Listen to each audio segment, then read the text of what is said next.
Welcome to episode 23 of the Just a Moment Ago podcast. Today I'm here with JJ and Sam. JJ, how's it going today, man? Good. How you doing? I'm all right.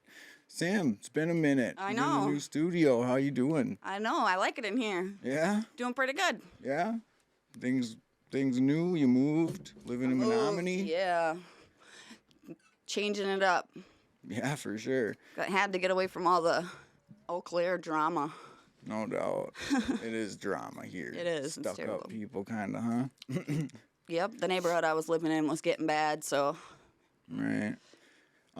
We've actually done a few this week. I mean, how are you holding up with your pause this week? Are you mentally still got the drive to go, or how you feeling, man? I do, and it's funny because, like I was saying, I'll take the fatigue over that crawling out of my skin, that irritability, that just that anxiety. I'll take the fatigue any day over that. Oh yeah, for sure, man. Yeah. But then again, I mean, you haven't had much fatigue this week? I mean, a little bit, but I know you've had a few mood swings throughout the week. And I'm not trying to be funny. I'm just saying, they're getting better because they're short-lived, but yeah, my temper is definitely the biggest obstacle I've been facing lately. For sure. It's like these little things that really start adding up after a while. Yeah. Well, I mean, I'm glad to see that you're able to continue to come out and do these episodes and talk. And because when I was going through pause, I didn't talk. Right. I didn't want to talk. So I doing ain't opening something my like mouth. this would be so hard to do for me. I don't know if I'd have been able to do a podcast. That's, I just like the fact that I'm inspiring people, that it can For be sure. done. Yeah, that is huge. People see you in pause and you're still pushing yourself to get out and have these conversations. Yeah. That's awesome, man. So, Hell so today we're going to have kind of an open conversation, but we're also going to talk about some of the recent things that happened with Sam. So, before we jump into everything else, I do want to ask both of you, why are you so open to having these conversations? What makes you Just be like able... you just said, inspiring people. If my story helps one person, then my life is complete. That's awesome. If it helps more than that, it's even better. Right. Kind of took the words out of my mouth. That's the best way to put it. Mm-hmm. And a lot of things is, as far as getting sober and everything, it's because people thought I could never do it. Yeah. You had a lot of people that felt like you weren't going to be able to. I don't think that. I actually have a lot of support, but... Now you do. Yeah. But then, though.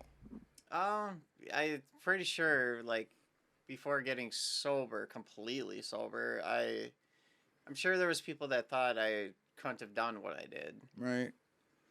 Yep, but you did it, and now you're in month 6 of pause, which I have to give you credit for continuing that journey, too. Yeah. I know it's not easy. I know it's not been easy. No, I will never say that it is easy, and, but it's like I said before, I've definitely learned the value of taking things one day at a time, sometimes 1 minute at a time, just getting through the next hour, and I'm proud of myself. Right. That's awesome, man. Yeah. So, Sam, I know that you've gone through some major changes as we just talked about. Do you want to give us kind of the rundown of what took place?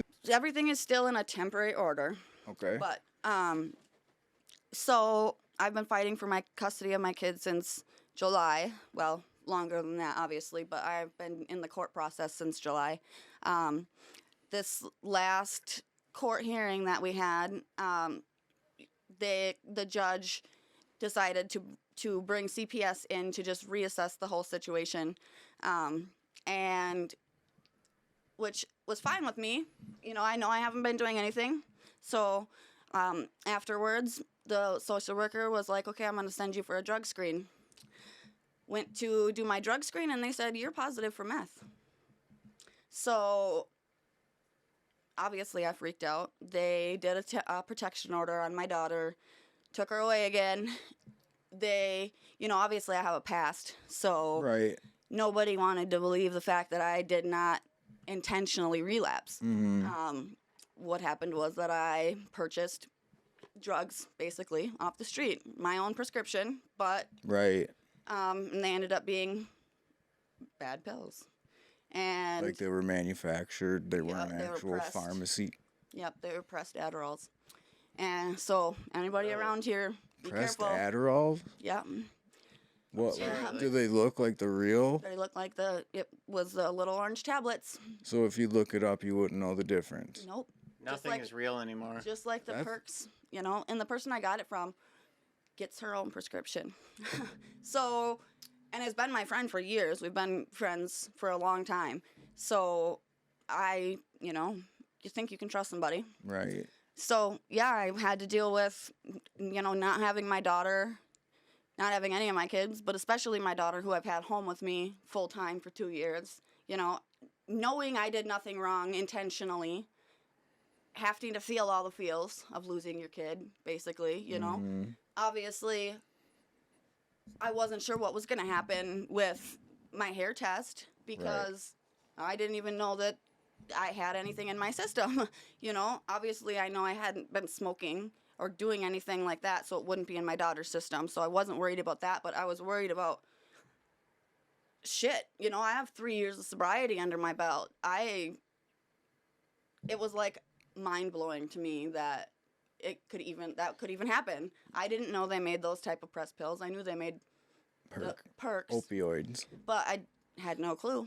Especially from someone who has a prescription. Right. You're not even thinking that it's going to be pressed. We are living in. I've said this many times. Like, we are living in the most scary time to be a drug addict because it's like everything looks real, but it's not. It's pressed with something else. Yeah. It is incredible. Now, this is the first I've just heard about Adderall being like that. Yeah, I didn't even know. And then, when I was talking to my social worker about it, she was like, yeah, that's something more common that we are seeing. First it was fentanyl pills, basically, and then now. Xanax bars, I know, are fake, too. Yeah. Yeah, I got a scar on my fentanyl in face. 'em.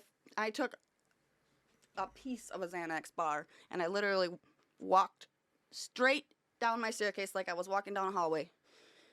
Except there were stairs, and I went down on my face. You thought, like, I thought I took a Xanax bar. wow. Mm-hmm. I don't even know what to say sometimes. That's kind of where I'm at, too, man. It's... Yeah. Like the Scary. drug thing is getting scary. If you're involved in addiction right now, it is getting scary for sure. Yeah. Like, really scary. and you don't know who's manufacturing stuff the right way either. Well, Right. that's what I'm saying. It's like, all these, like, they eventually, I think people start selling drugs to the point where they make enough money to buy the same kind of pill presses that Right. the pharmaceutical industries make. Mm-hmm. And that's pretty scary. Those are the stories that you see on like the Vice channel when they finally got big enough to buy the pill presses and then Yeah. they start doing. I've seen a few of those different stories on there. Yeah. Like that is crazy. And it's, the carfentanil, the fentanyl, if, like, they showed that, like, a flake of that can kill, like, 3 people. Mm-hmm. I don't know. We're in some dark times, to the point where people got to test things, fentanyl test strips, Narcan needs to be, I don't know. I think they should have that fentanyl test strips and Narcan just available for everybody at this All point. over the place, Yeah. yeah. It has to be. I agree.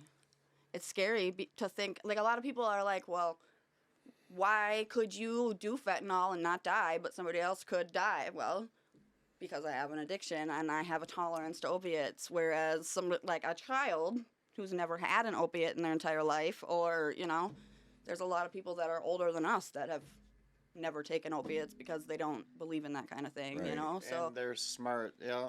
yeah, Right. yeah, right. Well, I mean, we're all smart because we're sober now, right? Oh, yeah. I'm just saying, like, man, I'm at a loss for words. Mhm. There was a point in my life where I was too scared to even smoke weed. Like, remember yeah. when we first met? I'd take one hit, and no, I'm scared. I'm not smoking no more. I'm gonna go right to sleep because this is scary. There was a time where I said I'd never do heroin unless I wanted to die. Now I'm a heroin addict. I think it's incredible how many different types of people that you see at the clinics and in programs. Like, nobody's immune. anybody can have it happen. If you make a couple bad choices, you're going to be in the same boat. Your body becomes dependent on stuff fairly quickly. Yeah, even people who 7 days you'd is all never it think. takes. It's been proven actually to get dependent. That's all it took for me was a week to get hooked on pain pills. shit, first time I smoked heroin, I was done. And I was begged to just try it to say you did. So I tried it to say I did, and the next morning he left. I was on my phone messaging him. You just smoked it? Yeah, come back later and bring more. That's crazy. And he wasn't supposed to be around my kids, but I didn't give a shit because I wanted drugs. Mm-hmm. So how does it feel when you're going against your, members of your family? Oh yeah, it was I mean, really hard. how does it feel when you're trying to fight, but these little mistakes and things happen, and then you look bad with what you're saying, and Yeah, and I mean, there are members of my family who are fighting against me with having my kids home. Well, from an outside perspective, it's so interesting to see this because you're a family and you have to work together for the kids, but at the same time, Oh, and we co-parent really well. right, but then at the same time, you have to go to these custody battles and attack each other and point out all the things each other's doing wrong to try to Basically. keep the custody of the kid, but then And you have to against go other back. family members as well, because they believe the other family because of my past. Right. So it's like, my mom believes me. My mom has been my true supporter through all of this. I really truly feel that she does believe me. But the hard thing the is, thing is nobody else does. right, then you have to go back and parent with them again, though. Mm-hmm. After you go through these attacks on each other, now you have to go and try to work together again. Well, and the day that my daughter was taken, just most recently, it was a Thursday. My son plays football on Thursdays. I had to miss that football game because I knew what was gonna, I knew that my family wasn't gonna believe me. I knew that they were gonna, and choice words were said at that game. I didn't go, but I heard about it, and it's, how do you do something like that? Like, I want to go support my son. I need to be there for my son. But at the same time, I can't sit and listen to them talk about me like that, Of especially in course. front of my other kids. And, and they're my family. Those two were seriously my safe people for a long time. Mhm. Like my other uncle in that side of the family and then my aunt on the opposite side of the family were not very nice to me when I was a kid. So my aunt and uncle that were nice to me, that was my safe zone, And now, obviously I appreciate them and I'm so grateful. I'll never be able to thank them for all the things that they've done. My kids are excelling so well. But what do you do in a situation like that? And you got to just take it with a grain of salt and kiss their ass, really, so that you can still get along, And we do. I mean, I've joked for a long time that my aunt is my favorite baby daddy. Yeah. Uh, And that's the thing. There's and that's the other thing. Then you have this sort of mutual respect, but then you have this anger. I mean, that is a really interesting dynamic to have with a family member. And then your other family members almost have to pick sides in a way, but you can yeah. kind of support both sides if you keep your mouth shut. But so many people want to talk, Yep. Well, and Yes. my own grandma. About had to shit that they apologize. don't even know. They don't even know Exactly. what the fuck's going on. Exactly. They just yet- have to say something. Yes. Yep. That's my biggest pet peeve Hmm. is The ones who just want to hear themselves saying something about it, Or they just just can't call- stay out of it. they just want to start drama in any Mm. way. It's like you Yep. could see, I know you guys know what I'm talking about. There's people that are so addicted to drama Mm. that it's like a drug to them. For sure. That's what I'm talking about, why I had to move out of my neighborhood, because there are just too many people that, I can't even go back to my neighborhood So- and see the people that are there because of the drama that everybody's got to have something to say. And Yeah. of course, everybody sucks. found out about everything immediately. Of course. Of course. So- the smaller the town, I think the If worse. you say one thing, whoever you tell, even your best friend, they're going to tell someone. Right. Yep. It's just how it is. Everybody has someone that they want to tell Yep. when they Yeah. hear stuff. That's how Yep. it starts. Like, doesn't, And that's how you find out who your friends are. well, for sure, but even if your best friend tells someone they trust and then that person tells someone they trust, Right. it's like this, it's good. And I mean, that's what happened. I told my best friend something, and she told one of our mutual friends. You really just And- can't tell when you have stuff going on until it's over. That's Right. really funny you say that because I saw that meme or meme. I can't ever Meme? say it. Yeah. Meme, yeah. He calls them memes. I mean, that's what I used to every call 'em. time. Back in the every day, I was time. like, memes? Memes, it said, trust no one, not even no one, and it's the dude with the gun with, like, there's nothing behind it. Mm. It's true, though. I mean, Yeah. So, how long were you actually without all them together? so 11 months, technically, was how long I didn't have Journey. Or do you mean, like, how long have I not had all three of them home? Right, like at Well, the same time. It's been since Journey was 9 months old. September 14th, my older two were removed, 2020, and September 17th, Journey was removed. So, and I got Journey back in August of 2021. But, So that would have been and at a that year. point, I didn't even have overnights with my other kids. Right. I only had unsupervised visits at that time, and then it slowly increased to one overnight and then two, and now every other weekend, plus during the summer I had them for longer, plus now I have them for all their breaks and everything else. And you can't just pull the other people out of their lives either. No. Even if they weren't family, like that would be more traumatic, I feel like, than being removed from their mom in the beginning, because that is their safe person, that is their safe place, So, yeah, like I said, it's a temporary order. We're working at it slowly, but And this is my problem with CPS and all that stuff is the whole business with it. It's like, how everything is such a business in this country. It's like people are so quick to make decisions for things that,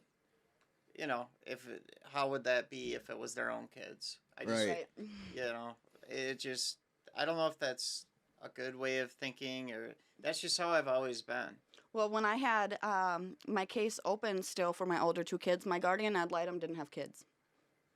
And she's now a judge. And I mean, she does well, but it's like, how can you determine what is good for my kids and what's not good for my kids when you don't have kids of your own to understand the feeling of having them ripped away from you or, I mean, we're talking about the same type of stuff almost with addiction, where these counselors have never been through it. They don't have a clue what you're mentally and physically going through. Right. But they're making choices for you based on what they think you should be doing. Yeah. Yeah. That's And really everybody the same is different, they go off of research. Thing. Well, Of course they do. you can't do that Gotta do when your research. But where are they getting the research? Yeah, it's Right. who are they hearing it from, and then because it happened to one person, Yep. it's Exactly. like it's just That's another thing too is, my family and the courts and CPS are all so short with, well, now my now ex-boyfriend, but we were together. We're roommates now. They're so sketch about him because of my daughter's dad. And I mean, he doesn't look good on paper. Right. A lot of us don't look good on paper. But Yeah. he, they are just starting out immediately judging because somebody else did something wrong. Like, that's just like me telling them now. Like, I never denied that I was using before. Right. Obviously I lied about it in the very beginning, but every time I had a relapse, I was upfront. Every time I made a mistake, I was upfront and honest about it. This time, I was upfront and honest about it. Told them that if I didn't know. I honestly didn't know. And nope, they're not going to believe me because they shouldn't believe an addict, but yet I've never lied to them and told them, I've never told my family that I wasn't using when I was, or... And isn't that So- frustrating when you actually have been, like, honest even about your use, but people are still just like, no. Mhm. Nope. And it's hard to believe you, of course it is, Yeah. but, like, the boy who cried rope. I started getting more honest about my stuff too. Like as I was in treatment for longer, I just stopped worrying. Here, we'll do this. JJ, Yeah.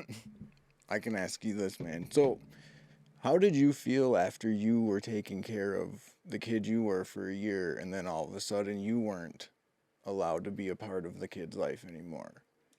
It was definitely hard. It was really hard. Like, how did you get through that? Or, like, do you still see the kid at all? No, I don't.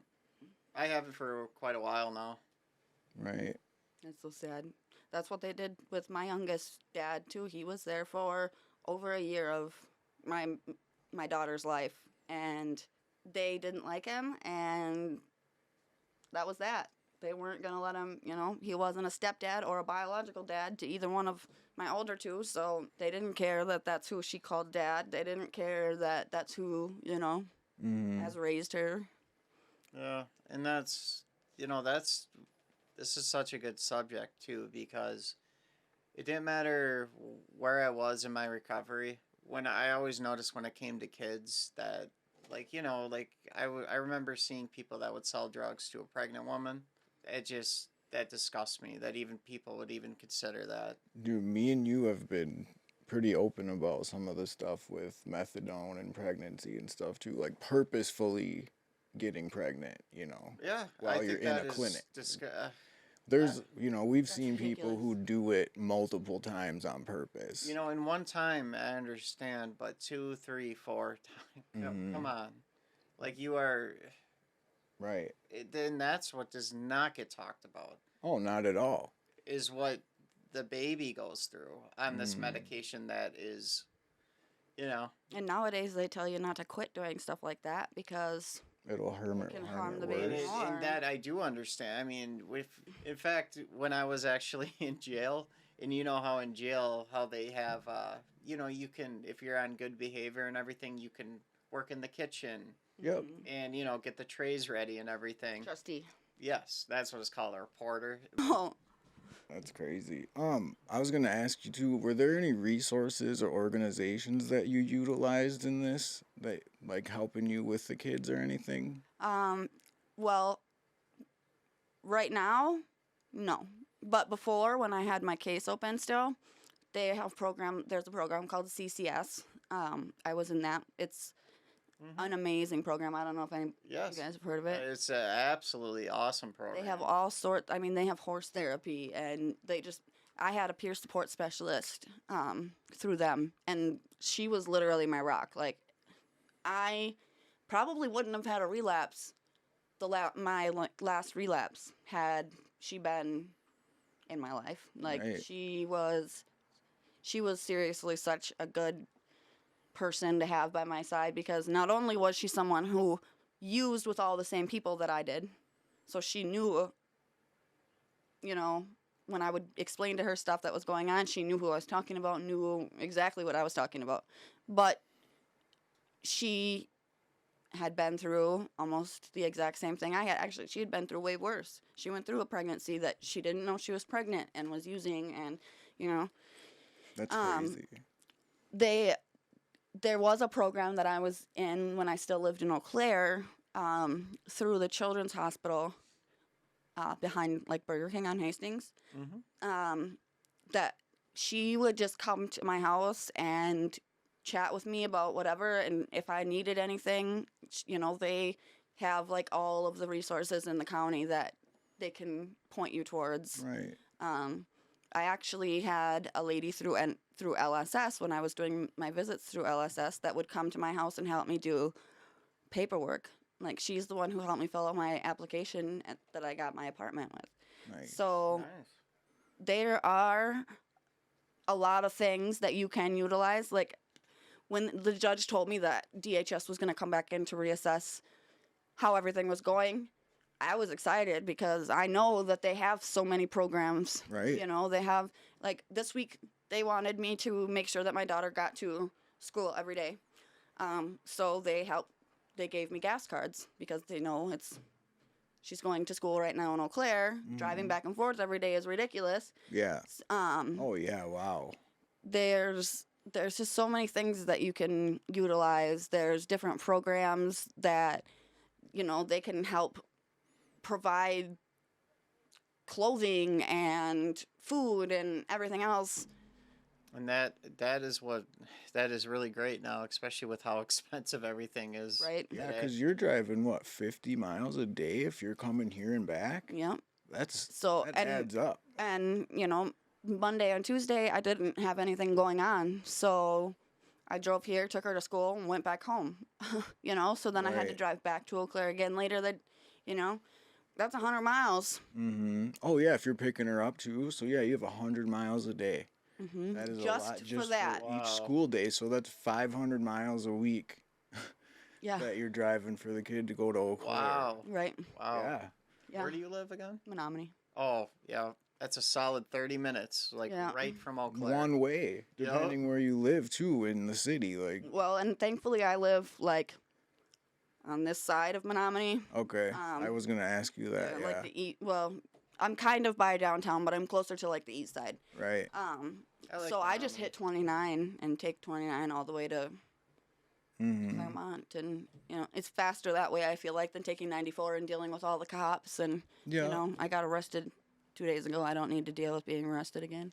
for sure. Yeah. Well, I don't have a license, Oh, and I haven't had I got my license taken away for my OWI. Got my license back. Had my license back for 4 years, and they pulled it again, saying I didn't complete my driver safety plan. see, and that it's all these where people say, well, not I'm taking your license and everything. It's like, look at what the after effects of Yeah, that does. Right now, I've been pulled over 3 times without a license, so I've gotten 3 operating after revocation tickets. Yeah. And when it's put on paper too, if you look on CCAP, it says operating after rev due to alcohol, controlled substance, or Yeah. refusal. So then everyone who doesn't know what they're talking about is like, oh, you refused a drug test. Oh, man. That's Yeah. why you don't have your license. I have a huge fucking problem with CCAP. Dude, Yeah. and CCAP is not a problem in other states. Really? It is CCAP has been a thing that Wisconsin has had for. Why are we the one? Our other places have where you can look up stuff, though, because I did for my parents when they had their apartment. Like, we would look up, Well, Minnesota. They just got it recently, though. See, Wisconsin has had it for so long, and Same reason why we Well- ain't got legal weed yet. It's funny here, though, because once people find out they can look you up, then they just, people always do. And they're always digging That's the around first your thing business. I do when I meet somebody is look that's them up. the biggest dude. Or Yeah, if they I hear can't you stand did that something, shit. just boom, right on there looking it up. Oh, you And did this, you did that, Like, Well, and that's Don't even tell the story. Right. It's right. They just tell. When my aunt first found out God. my boyfriend's last name, she went and CCAP'd him. Well, he has OWI with injury, second degree recklessly endangering safety because he was in a car accident and had alcohol in his system. mm, Yep. So, and that right there is exactly why he can't rent from anybody. Like, if we wouldn't have been able to find this private landlord, we'd have been screwed because second degree recklessly endangering safety is terrible for Yeah, the you're charge. You look lucky. so bad. you're lucky you got a private landlord. Yeah. But she's like, well, he has a no contact with his kids. Why does he have a no contact with his kids? Why does he have a second degree recklessly endangering safety? Blah blah blah. Does that do anything with your kids, though? Can he still be around your kids As just long fine? as he's not using. Yeah. Okay. Which that was something that was brought up at the first court hearing before he course. got out because I wanted to make sure that wasn't something, Mm-hmm. and then we even still had a battle about it and Right. cops were called and, stuff. So, but yeah, CCAP is, makes, Well, not nobody only looks that- good on paper. Nobody. No, Not it's any. Not if you did any any person. sort of crime or anything. No. No. Yeah, right. Even, if you've ever missed a fucking payment on something, shit. Yeah, it says like you owe $180 to the court, and people are like, you don't pay your shit. It's Right. like, And then you got you don't then even it's got a know list of like what interest. happened. Just like, can never you know, like Well, then they Not expect you to paying have. your petty tickets. You're a piece of shit. Right? You, Get them out of here. then you build up all them tickets and shit. Like, now I gotta pay $750 worth of tickets before I can even reinstate my With license. interest, if you're even late a little bit, here comes the interest. geez. Yep. Yep, and then they got that on there too on CCAP, you know. It's like 25 cents a day for not paying or whatever. Got a whole Judgment. freaking list. Yep. Yeah. Yeah. But boy, CCAP's if you a owe the wonderful government thing. money, though, it's not not the people you want to owe. No crap. Because they let everyone know. Oh, you haven't paid your child support? Oh, we're going to take your driver's license away. Yep. So then you get tickets. And so then that's you a can't pay warning. your child support. And that's a warning. Right. Be lucky you got that. Right. Jeez. Right. I don't want to hear no complaining. So, I mean, with, what did it feel like for you having to write those kind of letters to the court against your family? It felt like shit. I literally the first thing I wrote on my letter was, I'm sorry if I'm all over the place and emotional. I was not expecting to write a letter. I Right. literally wrote the letter the day before court. I wasn't expecting to have to fight. Obviously I knew that she wasn't going to just be like, yep, here, because I've already asked her to be like, yep, here, and she hasn't. Yeah. So I knew that there was going to be something, but I was not expecting, Monday morning to wake up, look at my emails, and see an email from her basically dogging me for things that she's accusing me. Like, my daughter stated that my son vapes. Immediately, it's your mom and your grandma's fault. Mm-hmm. And then my son had to hear all these things about how terrible, your mom, if you start doing that now, you're just going to be a loser like your mom and never amount to anything. And Sorry, who said that? my uncle.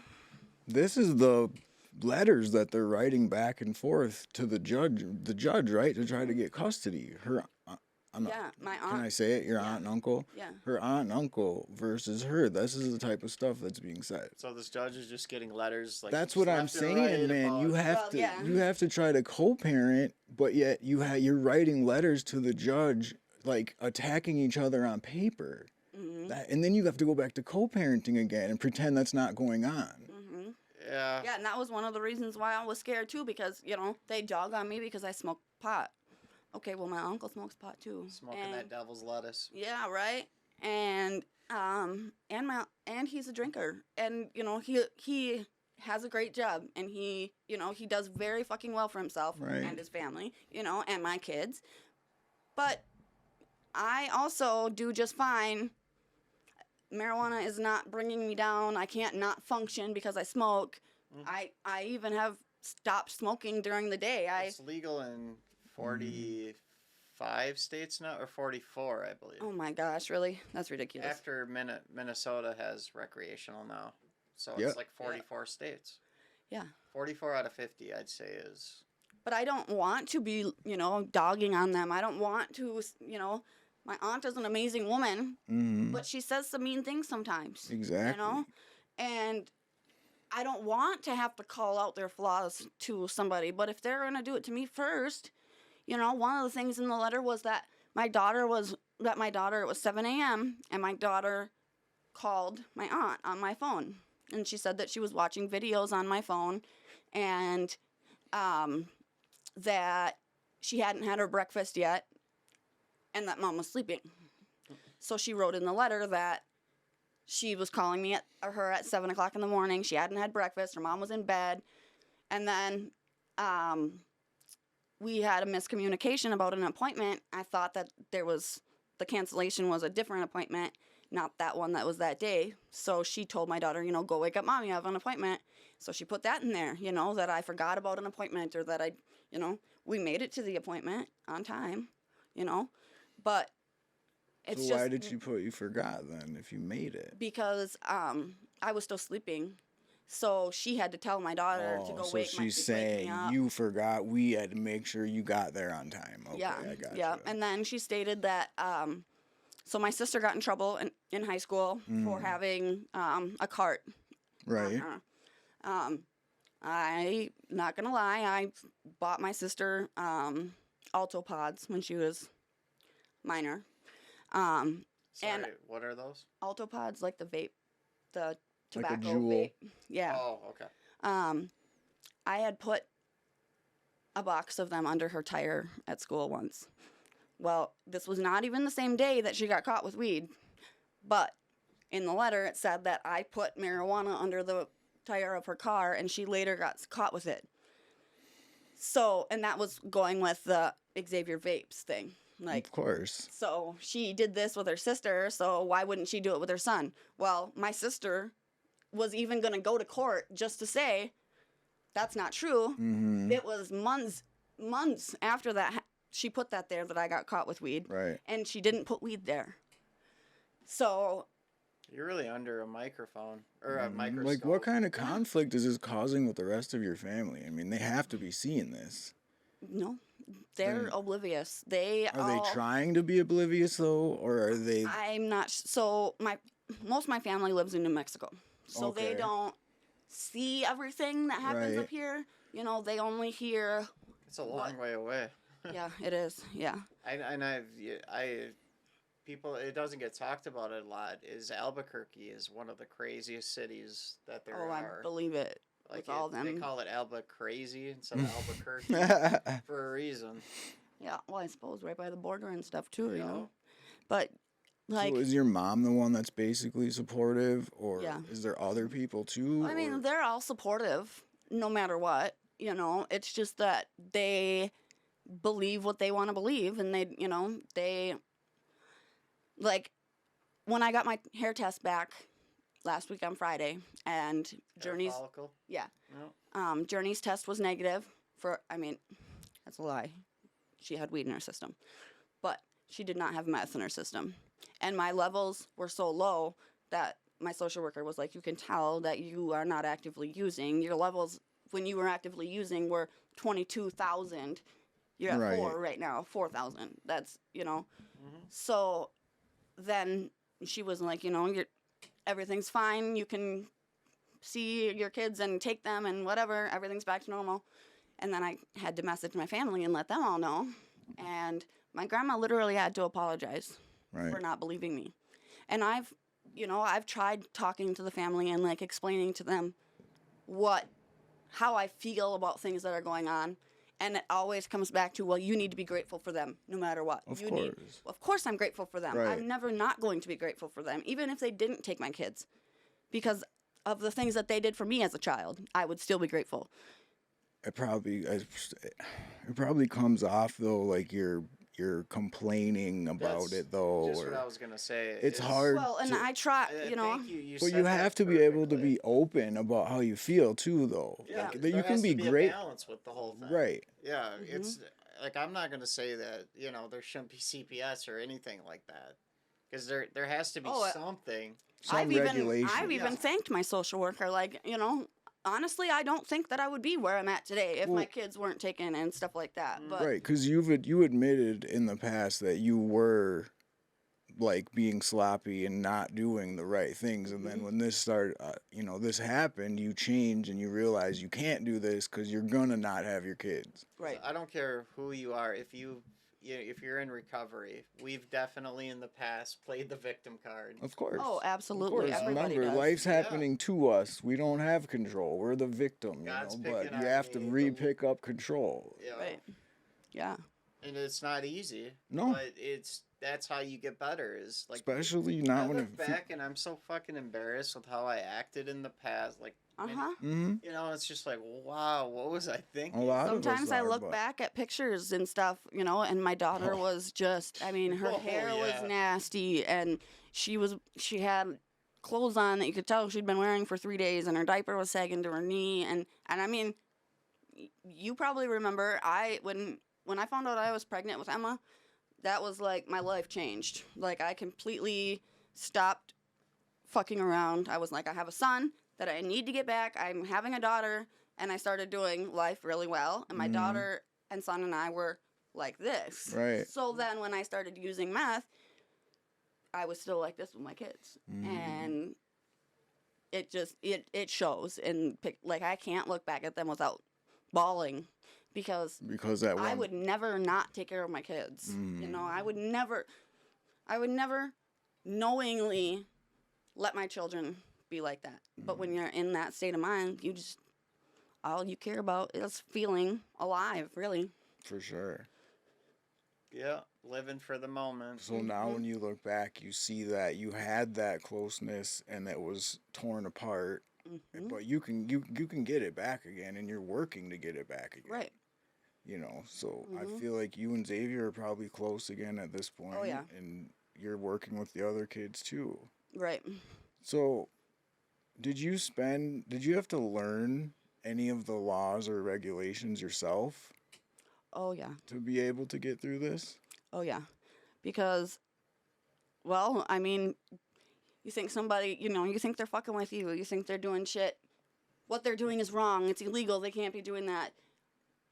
Actually, too, I'd like to say, like, when you were, abusing methamphetamine, did you always think that somebody was out to get you? Oh, always. Yeah.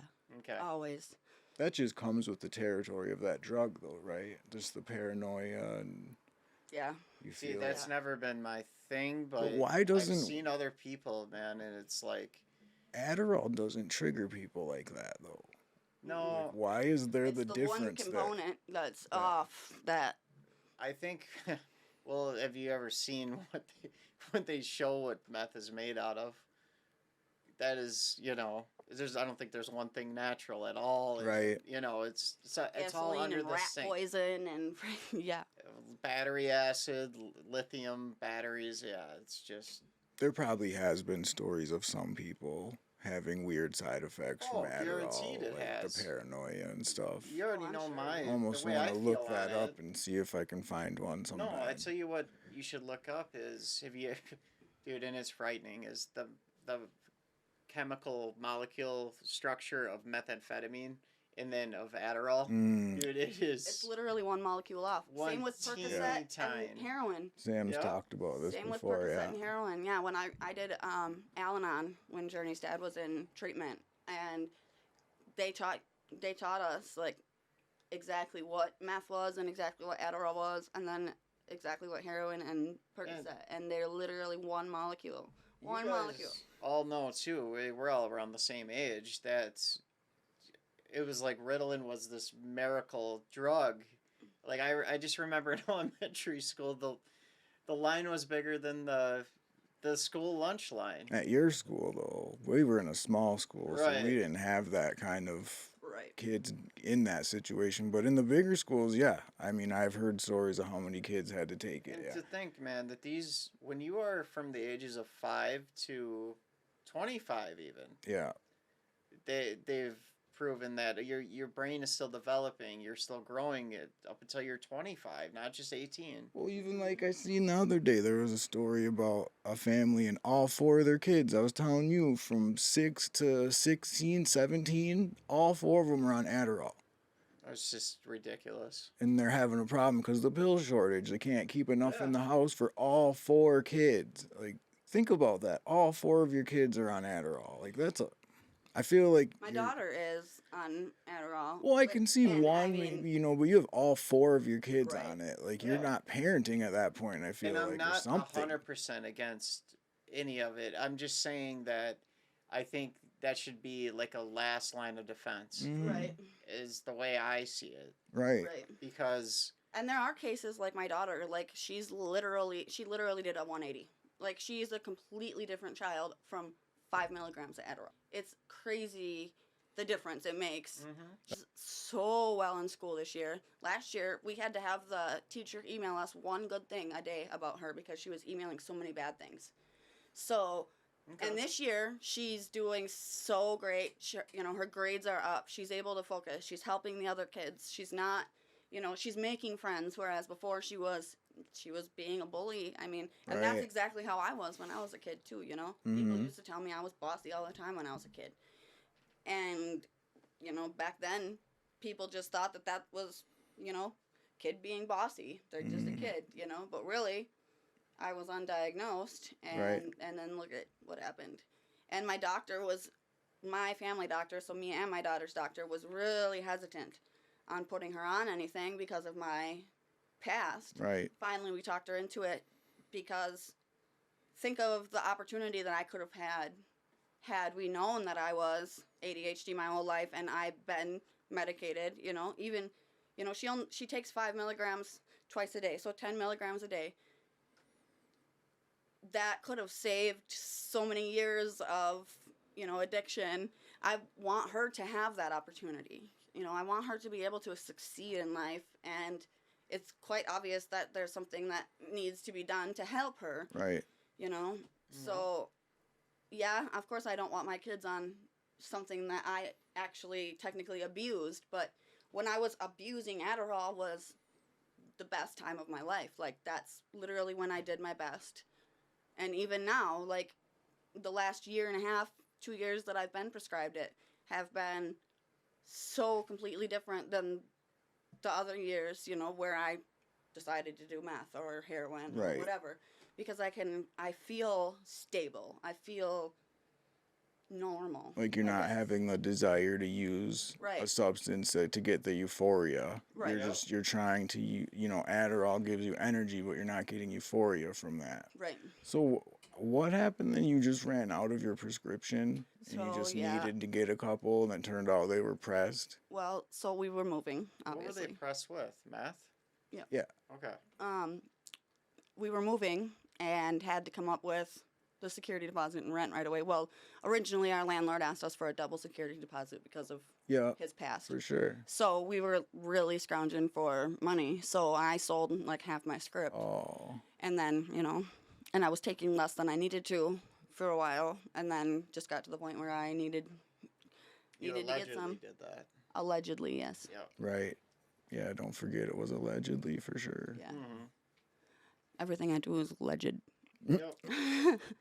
So, what was CPS's concerns that you had to address? Well, they thought there were safety concerns. They thought that I was using again and harming my kid, and you've been able to prove that you're not Right. up until now. This little incident here happened with the pressed pill. well, apparently there have been 19 reports made about me to CPS since David was released from jail in June or July. Yeah. What? Everybody says that 19, I you lost said? a bunch of weight. What? 19 reports. Yes, 19 reports since July 10th. Because you're losing weight and stuff, so people Yep, think. and my face. And, well, if they looked inside my damn mouth, they would know why my face looks the way it does. Right. Because my teeth are so bad and infected that it affects my fucking appearance. It has. Every time my teeth get bad, it happens. Right. And I actually haven't lost weight. I've actually I've gained 10 gone through pounds. teeth stuff too. I get it. It sucks. And see, that's where I'm really lucky is people they don't ever think I've ever abused drugs. Right. Like they don't, And Well, everybody thinks that I'm still doing meth because I've lost 2 front teeth. Well, Right. it wasn't even the meth that did it. It was Suboxone. Yeah. You can look at pictures from like the day that I Just show started me that. Suboxone until now. Like, it's insane. And I did meth for on and off for like 3 years, 4 Right. years, and that never affected my teeth. At least, Well, not that I noticed. and that, from what I've researched on that, it's funny. It's not the drug that does that. It makes your mouth extremely dry and dehydrated. Like your mouth needs to have enough saliva in it Right. Right. at any given time. See, my problem was throwing up so much from my stomach. The acid just ate my mouth. That, like it. that is oh really man. bad. In your esophagus, all of Mhm. it. I've Well, had I to. used to eat dope. Like, that's how I did it most of the time, was Whoa. parachuting it and shit. So my Right. stomach is all That's fucked what from I that did too. I would just swallow it, but I would always use those time release ones, and then you would cook them. So then you change it, and then it goes in your stomach and eats away your stomach. Mm-hmm. Man. If you could only know what's gonna happen, because I had There's no nothing preventative about care, stomach erosion. Like I knew about addiction, but not that I was gonna get stomach erosion from melting down the pill. Yeah, I never thought going on Suboxone was going to wreck my teeth. I mean, Right. honestly, when I first got put on Suboxone, I probably didn't need to. I was clean on heroin by the time I actually got on it. I was like 8 days sober or something like Mhm. that. And I did it because I felt like I needed to do something to keep me from doing something, doing drugs. Right. But And you had know I what? known, There's nothing wrong with that. See, people forget, people always think, oh, you have to just be 100% sober right out the gate.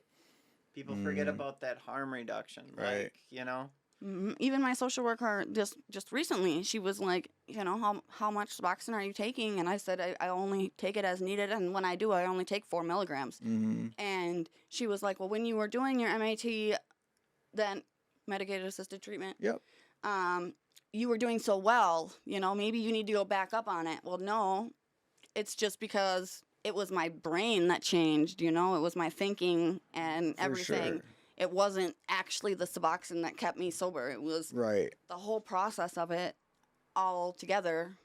And that Suboxone just helped. I mean, it was the hand to mouth and the nasty ass taste and feeling better. Like, when you go a day without and you start to feel like shit and you take it and it makes you feel better like almost instantly, of course you're gonna freaking keep, you're gonna do well with that because it's basically replacing what you were doing. But I got down to the point where I wasn't taking any Suboxone. I had got the shot, just like the first shot. I think we talked about this once. And I went 6 weeks and waited for my next shot. And when I went to the doctor, I thought I had COVID. And she was like, no, you should have been taking your strips this whole time. Well, then by that point, I was like, well, screw this. I've already been sick for 6 weeks. And I don't really know where I was going with this, but, I get that all the time now, especially... Sam does it like once an episode. Hey, so I've been doing brain training on this app on my phone, and all my other skills, my math, my reading, my writing, all my skills are like advanced, and then there's my memory, and it's 20. It was well, at like 24%. we said the other day, a bunch of people who are recovering with short-term memory issues having a conversation. Like, it's just what you're gonna forget sometimes. Yeah, it's pretty bad, and I do it every single day. Like at least one time a day, I'll be talking, and then I'm like, so what was I talking about again?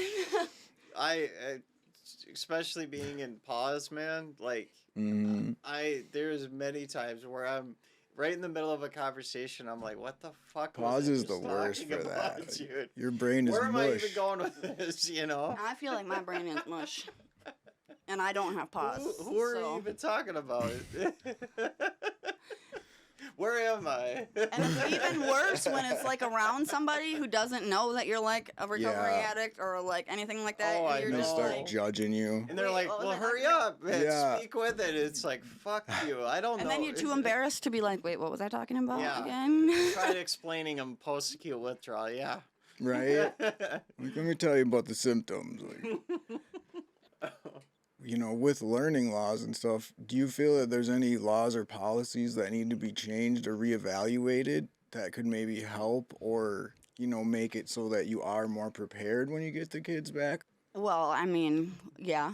I feel like there should be a lot more, Compassion. yeah, no kidding.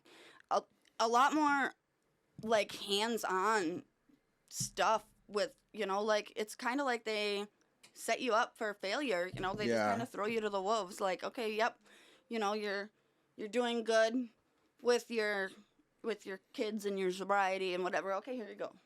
And that, like, when I got my kids back, and then I had Journey, everything was going fine, I lived with my mom for a while before I got my own place, but then once I got my own place, it was just me and my kids, and I didn't have my mom and my stepdad and my sister there, and,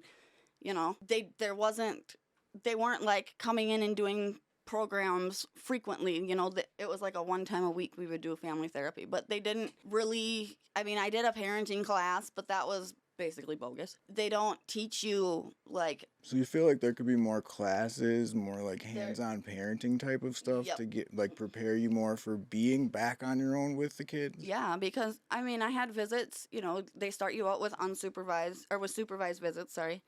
But then they have a social worker that's literally up your butt the whole time. Well, then, like, life isn't perfect. I'm not sitting there all day, every day, having a timed schedule with my kids. Oh, from 10 to 11, we're doing playtime, and 11 to 11:30, we're going to do Play-Doh, and then 11:30 to noon, we're eating. And that's not how life is, and that's how they want you to be. Trying to schedule like your block days like you're in high school. Right, yeah. Block your hours. whole life like that. And you better have a hall pass. And like just like assuming that people are constantly doing activities and such with their kids, that's not realistic. Right. And I tell you what though, it's the whole thing with addiction. is that first thought wrong. Right. Yeah, I absolutely. That first thought wrong is so true. Right. Yeah. Because how much did we, so much behavior that we have to unlearn. Yeah, It's just Right. absolutely, for sure. it's beyond overwhelming to even think about. Right. You know? I mean, and even like just the situation with me allegedly selling pills and then having to get them off the streets. Like that's just the hustler state of mind that I have from being a hustler my whole life, basically. You know, Mhm. like The fast money is an addiction. You're just thinking, I need to get this. And I deserve to have this. what money. frustrates me is even like, so, you know, the state ran out of funding for electric assistance a few Mhm. months ago, and a lot of people got their electric shut off. And I know what bothers me is there's still people who don't have it back on because not everybody has the means to get that sort of money to get it turned back on. That's what I'm saying. It's, you know, it's the absolute lack of understanding. It's like with people are tapped. Like Mhm. people literally, with how expensive stuff is right now, have to either choose between food or gasoline. Right. It doesn't, you know. Right. yeah, and how do you get to work to get food to feed your kids Right. when you don't have gas because you had to feed your kids? Well, No. what really is rough too is if you make a little too much and they take it away for that like a month or two, and Yeah. then you're all of a sudden on your own for that time, which you're not going to have enough. You're going to be way short. Mm-hmm. And then you have to get through those months to get it back and then not make like it is really crazy how it is. Mm-hmm. It is.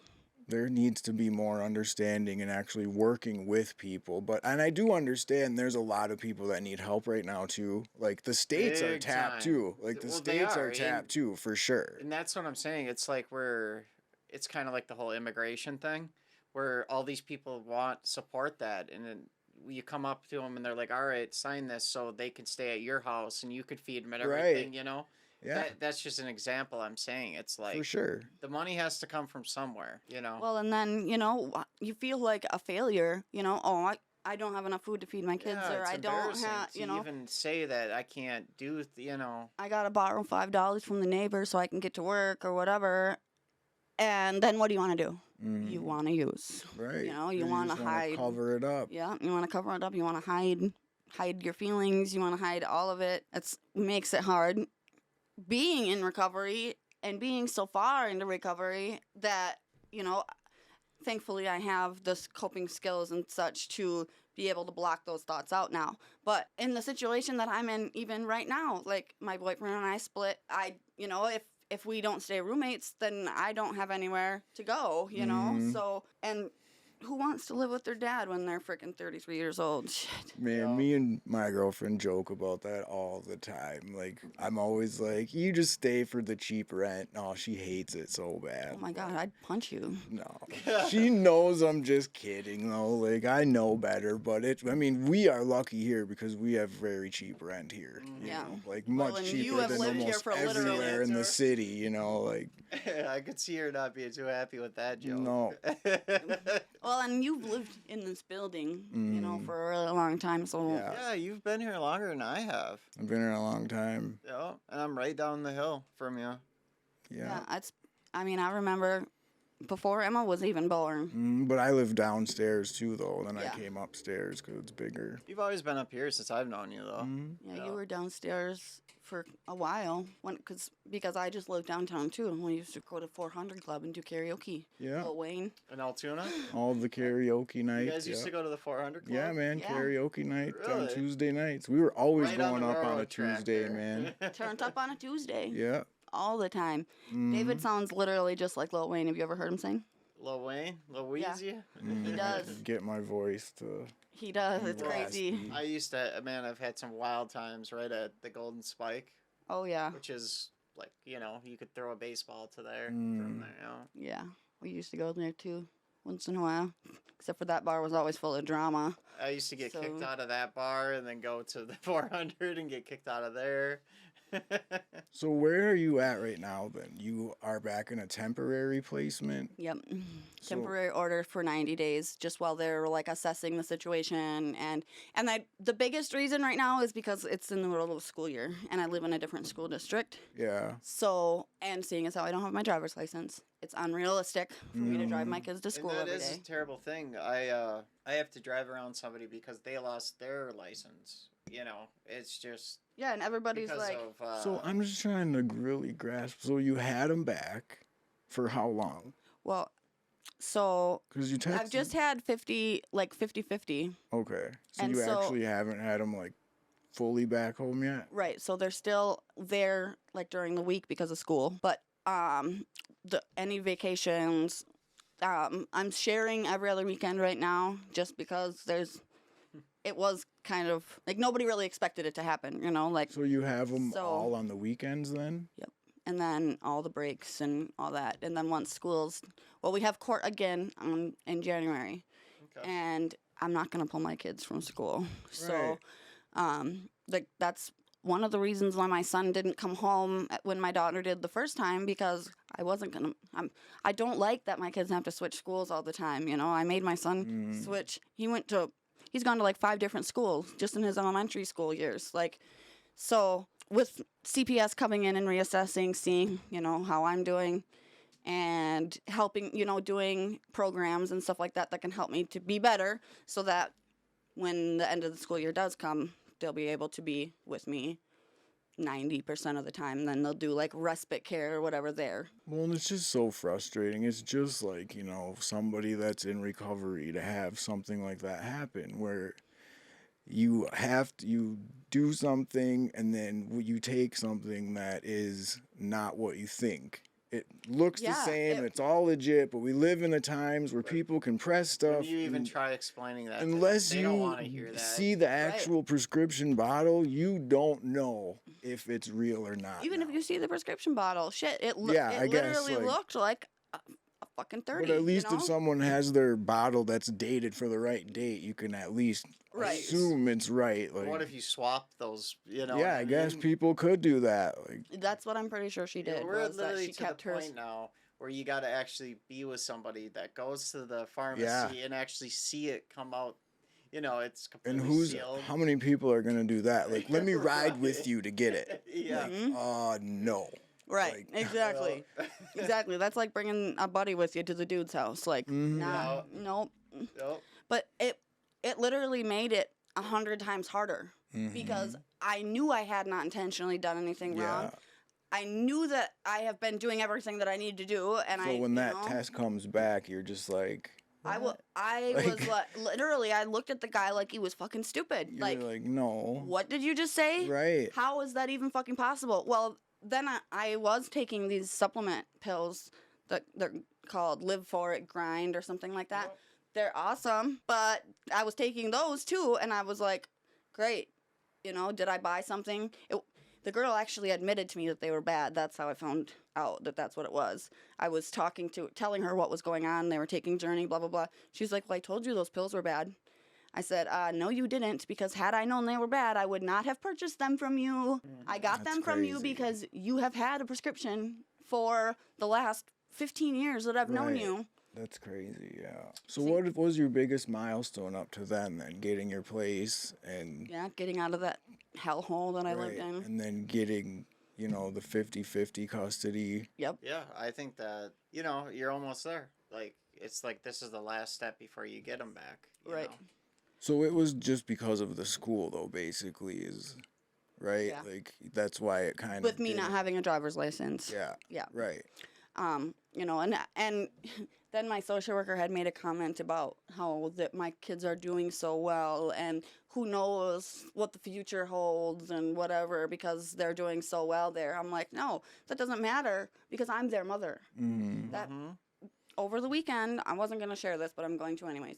Over the weekend, my daughter looked at me and said, Mom, Auntie loves me more than you do. And I said, that's not possible, babe. Nobody can love you more than your mom can love you.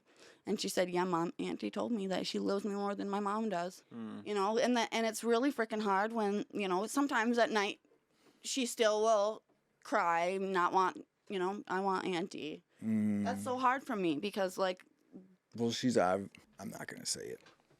I know I don't want to stir up things too much. really say it and just Well, edit it out. I just feel like she must be saying stuff to the kids. Like, Oh, there's no, no I know she reason is. why they should be saying that to See, you. document all that though. Document Oh, I that, do. and thank you. You're doing the right thing because Yeah, because if you also don't document This it, is what I'm they can just saying keep. though. Like, how can you be co-parents with people while you're attacking each other? Like, And it then is so the crazy. reason What's why it they affects told at the end of the day the kids. right, That's just exactly. what I don't. And my son, I mean, my uncle has never really had nice things to say about me. So my son hears all of it. He gets so upset, so upset. Well, then this weekend as well, at the same around the same time when she said that the reason why Journey has to live with us now is because mommy does naughty drugs.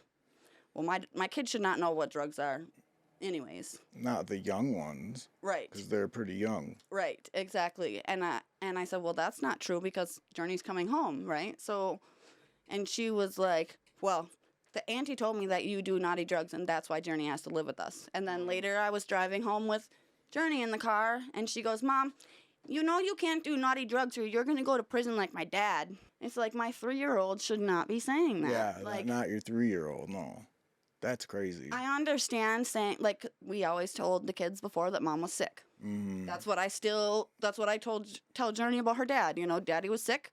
Well, they're obviously And- saying more. Right. There's Yep. no doubt. And I know that my daughter is questioned when she goes home because she's made comments about, like, in court, like, oh, Emma slept in your bedroom, not in her bedroom, or slept in the living room, blah, blah, blah. Mhm. Yeah, because the air conditioning doesn't reach all the way up there and it's hot as hell. Right. If you actually knew the whole story instead of just pressing my damn kids every time they walk in the door, Yeah. you know? And then my daughter was telling me that every time she goes home, Auntie has a new toy for her.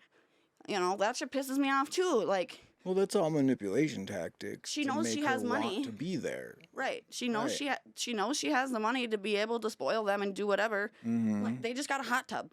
Right. It's literally almost winter and you guys Sure, just the got kids are absolutely always want to be in there. I want to be in a hot tub, damn. Right. You know. My son's I want 13, that. almost 14, so of course he wants to be in a hot tub, you know? Mhm. Like I get it. They can buy a hot tub. They have the money to do it. They deserve it. I mean, both of them have worked their ass off. My aunt was a daycare provider, an in-home daycare provider for like 12 years. Right. She deserves it. For sure. But it's the timing that's like, really? It seems more manipulative than actually wanting to do it for themselves. Right. That's Exactly. Especially when, you know, every time I pick my daughter up, she's got a new damn toy hamster. Right. Like, and they're not cheap. They're freaking electronic pets, you know? So they're, So, what kind of challenges do you feel like you face now going forward? Like, what is it going to look like for you? well, I feel like every single tiny little mistake, like getting arrested the other day, now that's going to be used So, against that me in was court. just because of not having a license? Mm-hmm. You drove without a license? Yep. So I just got my You car. better tell your buddy not to do that. We saw him driving that day, too. You better not be It's driving actually funny, around. dude. As we speak, I have to take him to the thing. It's just I that is such a like how they can just strip your license. Look what it causes for people. Uh-huh. Mhm. and Especially you being way out there. That sounds like a nightmare. it sucks. Well, and I mean, And then don't you dare even try to drive to report things because we'll arrest you, take you to book you and release you, and then that's another fine. yeah, and then you gotta have somebody come get your ass, and Yeah. yeah, it's a pain in the ass. That is Uh, just crazy.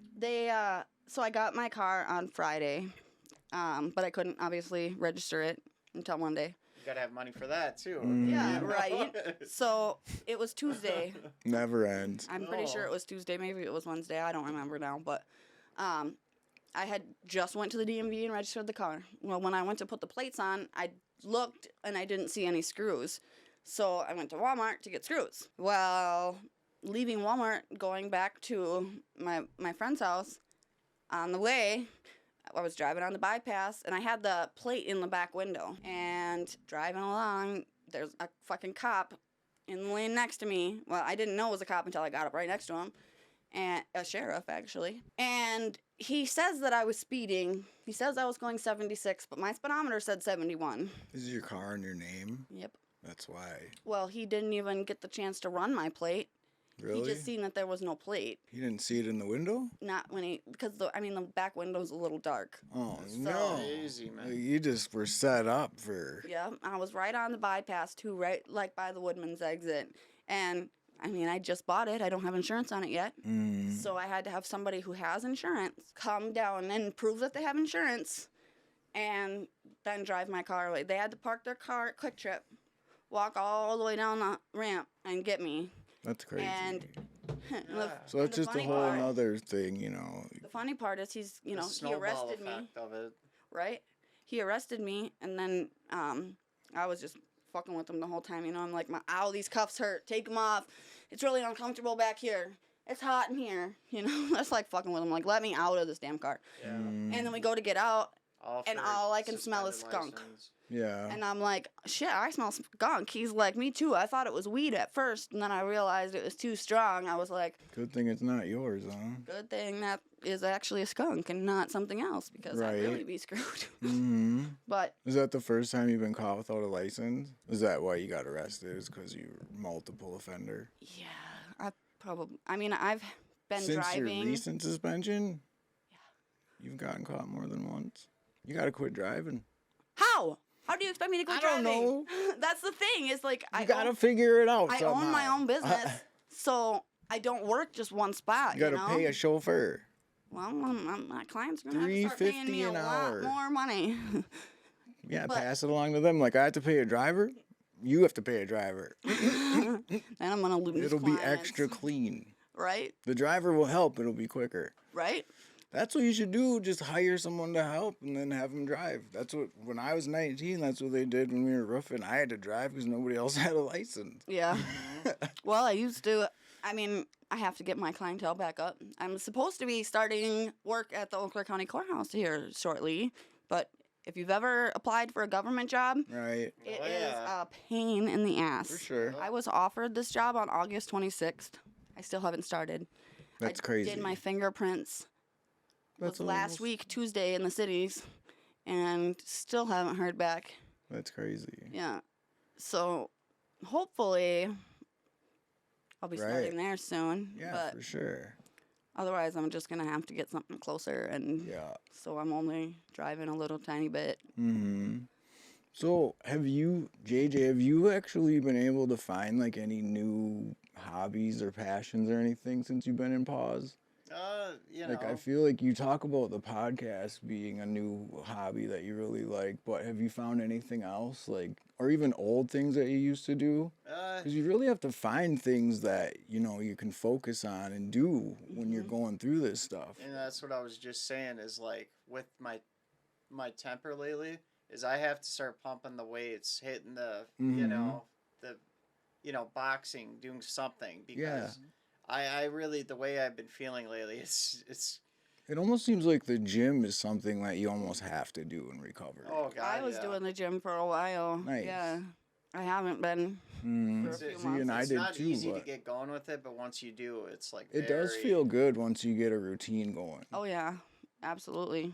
It's I just need to hard start stick getting with myself it. to work out at home, like getting up in the Mhm. morning and doing my brain workout Right. and doing a regular workout and then getting ready, you know? Mhm. But I've never really been a person to get up early in the morning, so Right. I usually don't text you till like 8:30 when you're coming here because I probably won't get a response before then. yeah. I've been getting better at that because obviously my kid's coming home.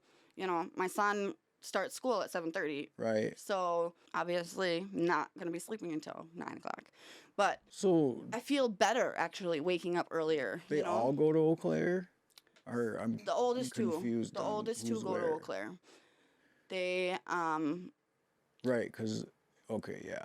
Journey would be Journey too went young to Eau for that. Claire. She went to like the 3K program Oh, here. okay. And then we moved to Menominee, and I was just gonna use her daycare address for her to go to Mhm. school. And yeah, no, they weren't gonna let me do that. So Okay. then I signed her up for Menominee, and they didn't have room for her in 3K, so they were gonna put her just in a 4K program. Well, then all this shit happened, and so they put her in a daycare for the time being. And since I was going to be moving back, I signed her up for Head Start in Eau Claire again. We just had orientation on Tuesday, Nice. and now I've decided I'm not gonna move. So, Right. thankfully, the social worker told me yesterday that they have a spot for her in the 3K in Menominee, and it's actually nice too because Menominee's days are full days. Right. Instead of like where Eau Claire's Head Start is half a day. Mm-hmm. So it's actually going to end up being a lot better and a lot easier for me because I won't have to worry about taking her to daycare or somewhere and having them get her to school and whatever. Right.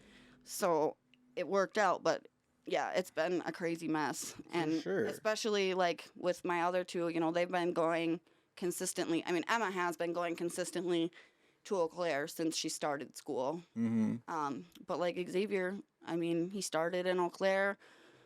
Then he went to Menominee for a little while. Then he went to New Auburn, and then he came back to Eau Claire. Oh, wow. So, That's bouncing around. yeah, and that was just all in elementary school. Right. So, you know, I really don't want to keep doing that to them. For so, sure. You know, that's why I'm, especially without having a license right now, I'm totally fine with them staying there right now because I moved in the middle of 8th grade. Sometimes I came things from kind of Eau Claire. happen for a reason. Right. Well, I think everything does. But Right.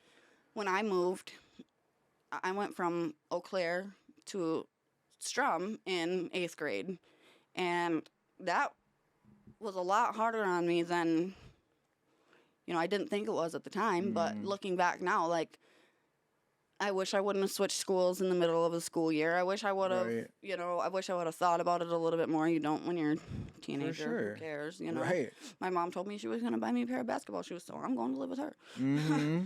But, It is weird when you're younger. You don't think things through. right. Mm-hmm. But, you know, I, just like the Adderall thing with my daughter, I don't want to set my son up for the same failure that I had, you know?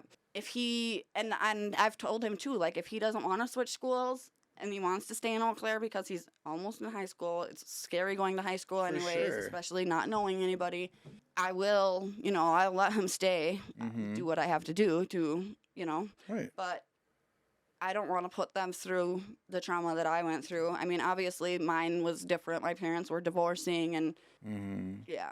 So, I mean, how has this experienced how you see motherhood and, you know, Oh the my gosh. importance of family and doing the right things to have your kids at home? I definitely took my kids, my family, everybody for granted before, you know, and I've said this before, but I think God literally, like, I used to be super judgmental about people who used drugs and lost their kids and didn't fight for them, you know, and then God was like, sit down and shut up. Mm-hmm. You better humble up because here we go. And, Yeah. you know, then I got my kids taken, and I do still struggle real bad with parents that don't, you know, they don't try. Mm-hmm. But I'm way different with, you know, a lot of things. You know, I never used to be a parent that would sit down and play dollhouse or, you Right. know, like I will, but not to the extent like I do now. Like I'll just go all out and play with them. Right. And That's you know, awesome. Xavier, like I've never been a video game person ever. I have no idea what the hell I'm doing, but I still play with him Mm-hmm. because For sure. Just the time. yeah, Doesn't matter if exactly. you're good or not, just the time. right. And I realized like, you know, I used to prioritize like my phone and my relationship with Journey's dad and all of that stuff over my time with my kids. And I'm not like that anymore, you know. I am completely different with the way that I, you know, the things that I do with them, the way that I act with them. I'm really working on mindfulness a lot because I used to also be one of those yelling moms. Yeah. Pretty bad, you know. And that comes with the whole single mom thing too. It's like people need to understand that is the extra stress that single moms are under. Hmm. I was raised by a single mom, and now that I'm older, I totally can see the absolute pressure that she was under. Mm-hmm. Right. It's just It's now I immense. see 100% why Right. she does what she does, Right. or why she did what you know. Yeah, exactly. And Yeah. looking back, it's just like that's why my mom is my hero. Yeah. Oh, for sure. The absolute I feel the same way yeah. about my mom, too. My aunt has even said before too, like, I don't know how you did it with all three of them, you know, by yourself, because even with Uncle, we still struggle, you know. It's not easy. But you can do it though, and you know you Oh, and can it's do it. so fulfilling. just right. It's so worth it. Like, So, I mean, what kind of advice can you give people that are fighting for their kids and they're going against their families, you know? And dealing with addiction on top of Right, all yeah, that. for sure. just know that it's worth that. Those literally, you are God to those kids. Like, Mhm. it's really hard for me sometimes because there's moms that I know that continue to use, maybe not meth, but they continue to drink and still can't get their kids back because they're drinking. Right. But those kids, mom walks in the room and those kids light up like, like they've never seen anything better in their whole life. For you know, sure. those kids love you more than anything else in the world, more than your mom loves you, more than your dad loves you, more than that dude loves you. You know, like, Oh, for sure. you, no matter what you do, those kids are always going to look at you and be like, until they get older and can realize for themselves, that if you're a bad parent or whatever, but keep pushing because they see the potential in you. They know the potential in you. For sure. And, and everybody always told me, don't do it for your kids, do it for yourself. But I have to do it for my kids. I do it for myself too, but I have to do it for my kids. Right. They are what pushes me. And I've told my son, actually recently with all of the shit going on, that I've learned not to put anybody between them, anything between me and them. They are my priorities. They are my world. They are my everything. And they need to know that there's never going to be anything that comes between us ever again, That's good, though, that you're building that up with them now. Well, and that gives me a reason, that gives me more of a reason to stay sober and to stay doing well because I made that, I told him, you have my word, Well, and I know Xavier wants to trust you and wants you to be there. Yeah, and he's always been a mama's boy. And the other kids are young, and I know that they feel the same way, but they're just not quite as mature as Xavier is yet. Right. That's all. Right. Yeah, and actually, Xavier and I were talking the other day. There was a post I seen on Facebook about teenagers that had taken what they thought was Percocet and was actually fentanyl and died. And there was the post was with like 30 pages of kids that have died. And I posted it and tagged Xavier and I was like, dude, and he was like, Mom, they're all fake. They don't make it. They stopped mass production of them, blah, blah, blah, blah, blah. Right, and I've heard that too. And I was like, but the thing is, son. A lot of drugs that they don't even make anymore. Right. The thing is not everybody has an addict mom like you. Right. Not everybody knows those things. Like, yeah, it sucks that you've had to go through what you've had to go through with me being an addict, but like, I always try to find at least one positive for everything. So like, look at this. Like, about these drugs already. You know that they're fake, that you will get fucked up, you will screw your life up, Well, you can basically educate him out of it firsthand. Right. It's it's kind of hard to say, but that's what you're doing, and hopefully he sees that those things are very dangerous, and you don't mess with that stuff because it's not real. It is fentanyl. Nothing is real anymore. As far as I know, make sure that everybody knows that. Right. For sure. Yep. So, is there anything else you want to add today, Sam? No, I don't think so. No? JJ, how about you? Anything else you want to add? No. I'm really proud of you, though, Sam. Thank you. For sure, I am too. I'm glad you're doing what you're doing. I'm proud of you guys, too. Thanks. Trying to get your kids back. Yeah. And I will. I will. That's my goal in my life is to have my kids back and help other people. One day I'm going to open a treatment facility that's for parents that they can bring their kids to before they get a CHIPS case or CPS involved at all and turn their lives around, because God only knows that all of us, that parents, could have used that, So. For sure.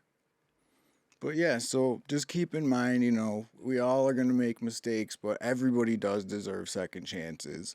You can prove you can do the right things. We really need to stop judging each other and start helping to build each other up more. Yep. There's too much judging going on. And even if it is a third or a fourth or a 50th chance. You But know, people have everybody changed. does. Yeah. People will change. Sometimes you just have to be ready. And we've been talking about the aha moment all week this week. Like, Yeah. you got to have your aha moment and you can change. And Mm-hmm. everybody has a chance to be different. You don't have to live a negative life just because you chose that path at one point. Right. So, but thank you guys for being here. You bet. I'm always glad to have a conversation with you guys. So, Always, man. for Yeah. sure. So, thanks for listening. Please like and subscribe. Stay humble, stay happy, stay safe, stay healthy, and make good choices for yourself and those around you. Do your research.